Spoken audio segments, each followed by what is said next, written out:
What's going on, my good people? Mike Hidalgo here. Thank you for joining us on another FCP Euro DIY. Today we're going to be working on a 2008 R56 MINI Cooper S.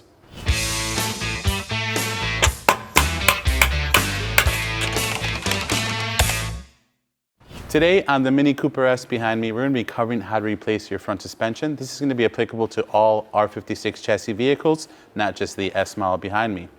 In front of me we have a set of Bilstein struts. These are available on fcpro.com, along with this OE strut installation kit, which consists of mostly genuine BMW parts, as well as a couple OE and Febby Bilstein parts as well. Now, typically these are going to last you anywhere from 60 to 100,000 miles. It really depends on the type of driving conditions that your vehicle sees. Now, the vehicle behind us has 200,000 miles. We do not know the history of it other than the fact that it rides rough, so it's certainly due for an upgrade. As these age over time, you'll notice some clunks coming from the front end. Oftentimes the ride can get really springy. Once these struts wear out, you're pretty much just riding on coil springs, which are going to give you a really bouncy ride. And other times you can hear some clunks coming from maybe the coil springs themselves. Oftentimes these shim pads wear out, meaning you have some metal on metal clunking when the springs are touching either the base plate or the top of the spring perch.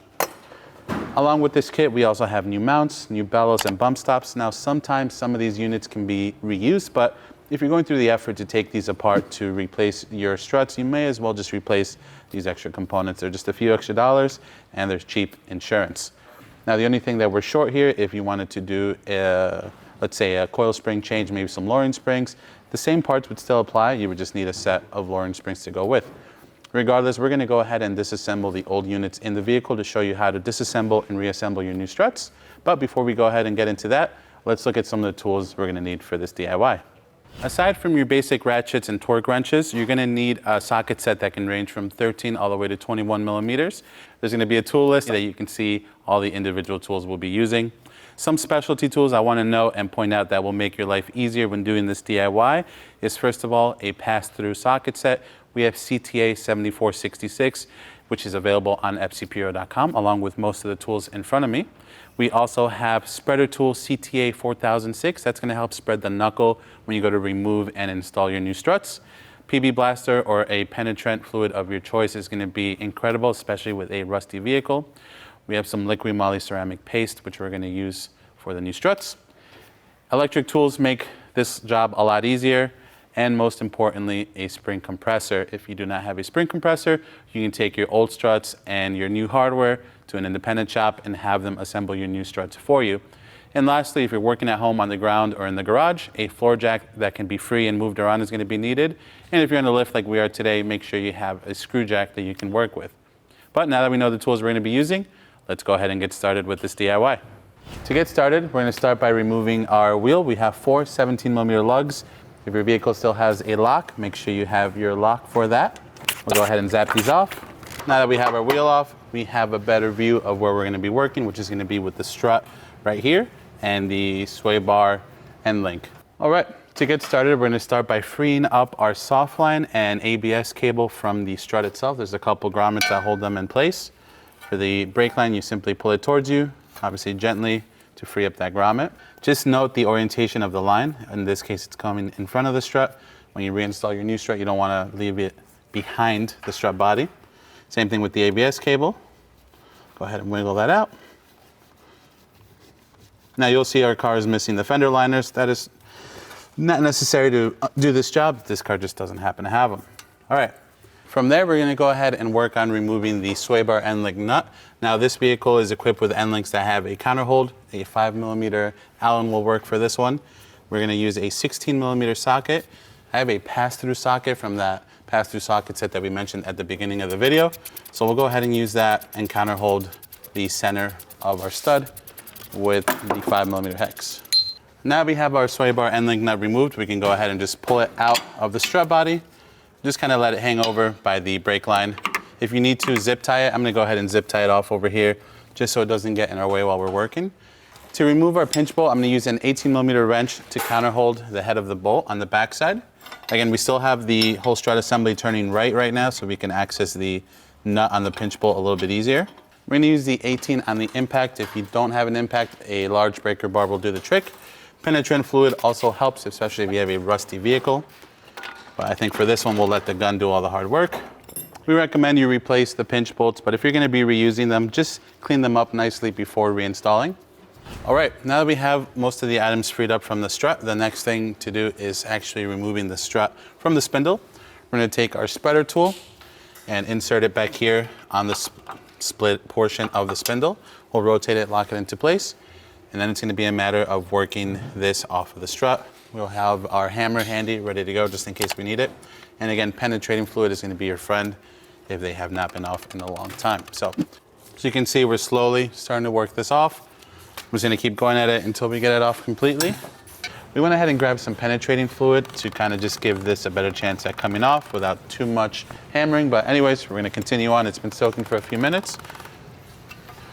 I'll be fine there. I'm gonna grab a bungee cord and just kind of secure the spindle from dancing around too much or putting any awkward strain on our axle or brake hoses or cables.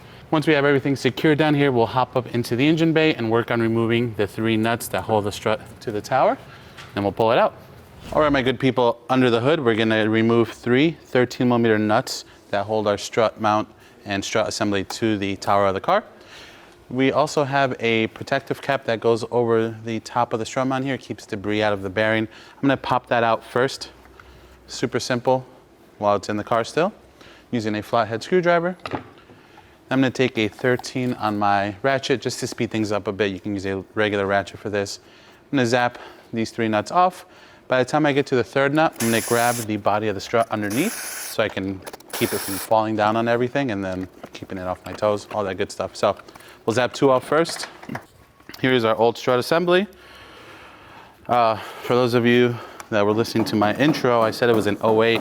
It's actually a 2010, but the struts that we're pulling out of here are original. They are from April 8th of 2010. So definitely due for a replacement.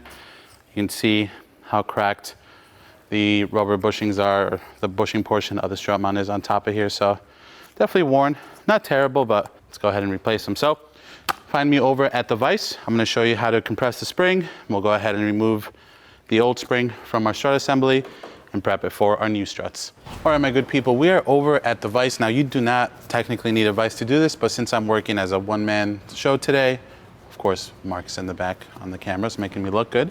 I'm gonna use a vise to kind of hold everything together while we compress the spring. Now, for right now, what we're gonna do is get our spring compressor on here and compress the spring so we can safely remove this strut mount. All right, at this point, I can feel the coil spring is loose, meaning it's not butting up against the top of the spring perch here. So that's what we want. Now we're gonna grab our 21mm socket. Again, this is from the pass-through socket set.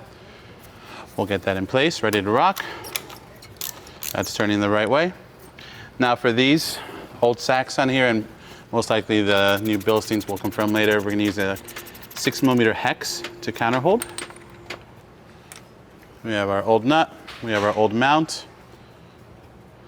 You can see, I don't know if you can catch on camera, but the grease is pretty much non-existent on this bearing. So it is definitely due for a replacement. Following that bearing, we have our dust cap, which has fused to the spring plate underneath there, but this dust cap lives at the bottom here. That's supposed to keep out debris and dirt. We have a new one that comes with our kit, so we'll go ahead and set that to the side. We just want to pay attention to the order things come off. Next is our washer. That you could reuse, but again, our kit has a new one. Same thing with this top spring perch and coil spring shim. We're gonna be replacing these. What we wanna save is our coil spring, which we're gonna pull off. Here's our old bump stop and boot. These are okay. They're not deteriorated or breaking apart like some of them are. Again, you can reuse them, but if you're doing all this work, save yourself the hassle in the long run. Just throw some fresh parts at it if you can. Then here's our old strut. Now, again, we're replacing this coil spring shim, but here's a good idea of what they look like on the old strut.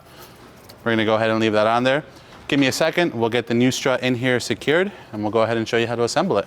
All right, my good people, we have the new strut on the vise here. Now, keep in mind, because this is a pressurized unit, I'm not compressing this in the vise where I wanna crush the body and cause it to explode. I'm simply squeezing it just enough where it's not gonna dance around while we work on it. So if you're following along at home, do not over tighten it, just make it nice and snug. going to start by moving our new locking nut.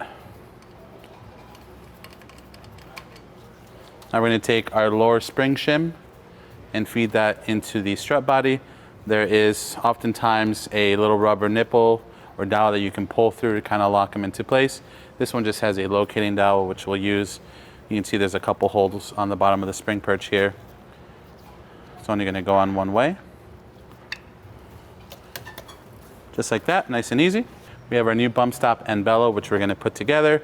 These have a ridge on them, which the bellows do too, to kind of help lock them together in place. Just like that. Now, because our spring compressor is a bit overkill for this size strut, I'm going to have to lay the coil spring in first, and then I can squeeze the bellow through. All right, now I'm going to squeeze this through. Again, this is simply just due to the fact that my spring compressor tool is a little big in this case. We have our new upper perch along with the new spring pad shim. Here's a better look at that stop on the pads. We have the flat spot on the coil here. That's what that's going to butt up to. I can go over top like so. Make sure that's butting up nicely there. That looks good there. Now we're going to take our large washer, place that over. Then we have the dust cap, if you will, for the bottom of the strut mount. Again, curved spot, or the curved side facing down towards the washer, and the lip side facing upwards. That'll make a nice seal against the bottom of the strut mount. Then we can throw the strut mount over. And then we'll get our new locking nut and just thread that by hand. I have enough threads where I can release this spring compressor tool now, so I'm going to go ahead and do that now while I have everything and the coil spring in the right spot, and then we can tighten this down properly. That looks good there, that looks good there. I love it. All right, now that we have our spring compressor off, we can go ahead and tighten down our locking nut. Now on the Bilsteins, the hardware size changed. The new lock nut is a 19 mil. So just keep that in mind. If you're changing brands, then sometimes the hardware sizes are gonna change. The goal here is to snug it down as best as possible. Not trying to over tighten it, just make it nice and snug so that the torque wrench can do the final torque without having to counter hold or anything like that. Okay, and now I'm gonna take the torque wrench with my 19 millimeter socket. We're gonna try to torque this down to 64 Newton meters. All right, at this point, I'm just spinning everything. I'm not gonna get the click that I want out of the torque wrench, but I am confident that I've tightened the nut down plenty using the pass-through socket set and the counter hole tool. Last on the list here is gonna be to put our dust cover back on. If you are following along at home, the kit does come with a new one. These are always reusable, of course, unless it's missing. I like to use a socket to kind of finalize it the rest of the way in. And now with that, let's head over back to the R56. We can go ahead and install this freshly rebuilt strut. All right, back at the R56, we're gonna feed our strut from underneath. We have our new locking nuts for the 313s up top ready to go. Once we get a couple threads on them, we can stop reaching from underneath and just focus on snugging them up. Now you'll notice, same with the old one that we pulled out, there is a locating dowel on the strut mount. That's gonna go on either hole. For us, it's gonna be on the inside hole here. That's gonna help you line up the strut mount properly, get it in, hopefully one shot. Then we can worry about lining up the strut body down below. We have everything loosely snugged up here. I'm gonna grab the 13 on the electric ratchet just to snug them down. Okay, now we'll set our torque wrench to 34 Newton meters and give those a final torque down. Okie dokie. Now that those are situated, let's get back in the wheel well and we'll work on joining the spindle with the strut again. All right, now that we have our strut situated up top, we can work on joining it to the spindle down here.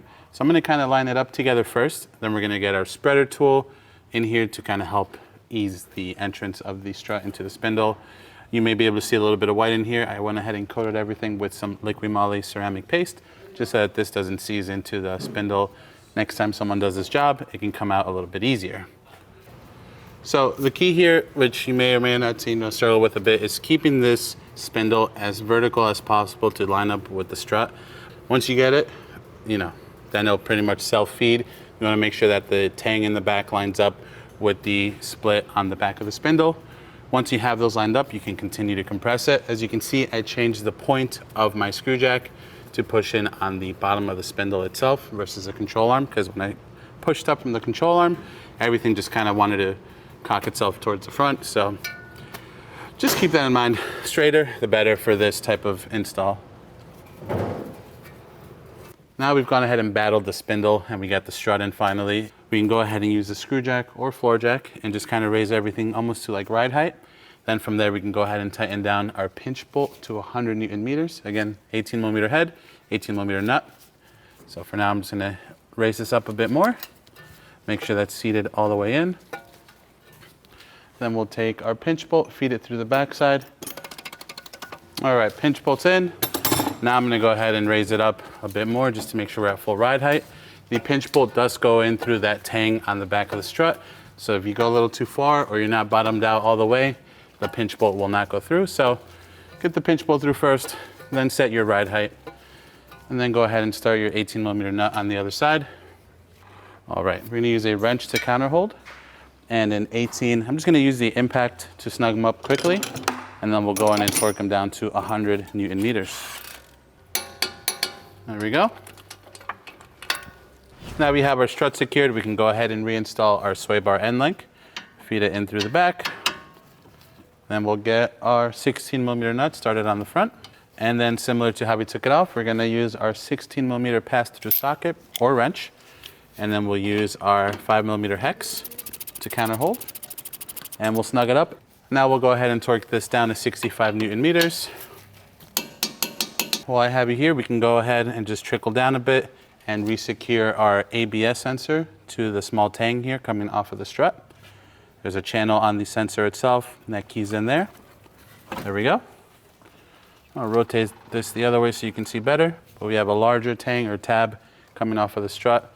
This is gonna be for our grommet on our brake line. Similar to the ABS sensor, we're just gonna push it on.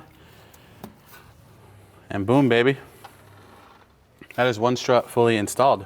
The steps are gonna be identical for the driver's side, but from here we can go ahead and grab our wheel, throw that on, and then we'll torque it down properly. Line up our lug bolt holes. Always start your lugs, your lug nuts, whatever you're working with, by hand first. The last thing you wanna do is cross thread them, especially after doing a big job. You're gonna be able to go for a nice test drive afterwards. And now we can lower the car on the ground and give them the final torque. We have our 17 mil socket on the torque wrench, set to 90 foot-pounds or 122 Newton meters. Always tighten your wheels in a cross pattern, no matter if it's 4 lug, 5 lug, 8 lug, doesn't matter. All right, my good people, and with that is gonna conclude this DIY for today. Overall, not a terrible job on the Mini. I'd be lying if I said it was my favorite strut DIY, but definitely one that you can do at home. Again, I can't reiterate how important it is to compress those springs safely. If you don't have the proper tools, go get them done at your independent mechanic, bring them back, and continue on with the DIY. If you like this video, please be sure to give it a thumbs up. If you have any questions or comments on what we did today, or there's a specific DIY you want to see us do on the R56, leave it in the comment section below. And if you like this DIY and you want to see more like them, please consider subscribing. We make new ones all the time. As always, thank you so much for watching. We'll catch you on the next one.